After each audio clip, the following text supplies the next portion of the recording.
soal Nasdem ya, siapa yang akan kemudian hengkang atau kabur ya dari dukungan ini. Saya menarik dari statementnya Bang Fahri itu adalah politik last minute, injury time itu. Tetapi kalau kemudian Prof. Cipta bilang tadi, kenapa sampai sekarang tidak diumumkan, itu karena perebutan antara cawapres, menurut saya itu mengalami patah di tengah jalan.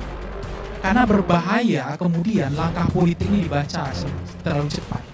Yang pertama alasannya adalah ini akan menjadi usang beritanya nanti. Tidak ada lagi gorengan ke depannya yang akan dibahas kalau cawapresnya jauh-jauh hari ditentukan.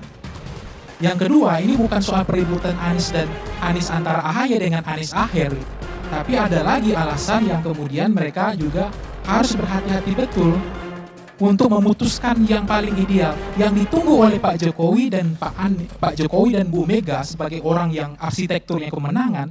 Siapa cawapresnya Anies yang itu dia akan menjadi dipersiapkan Bang Kani untuk menjadi lawan tanding yang sebanding. Nah sekarang kan nggak bisa ditebak siapa wakilnya Anies itu. Nah kalau kemudian siapa yang akan kemungkinan hengkang, siapa yang paling setia di tiga partai ini?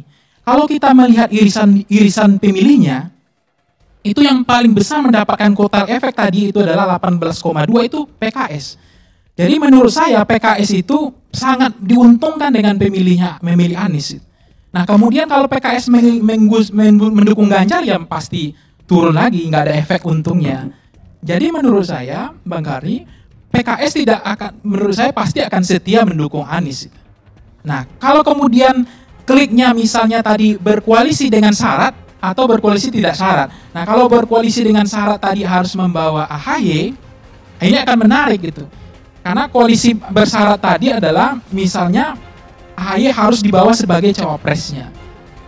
Walaupun memang ada sejarah ketika AHY awalnya yaitu Prabowo AHY, tapi kemudian di tengah jalan Prabowo Sandiaga Uno.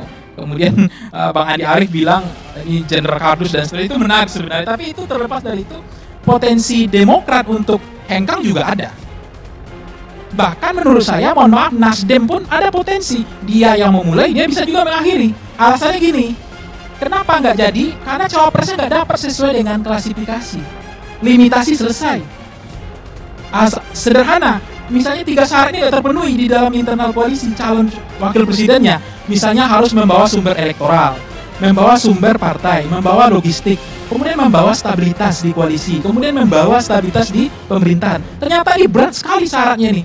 Kalau misalnya kemudian Anies bilang, Pak Surya Paloh bilang cawapres itu ditentukan ke Pak Anies, tapi ternyata cawapres yang bersyarat, ini yang repotnya.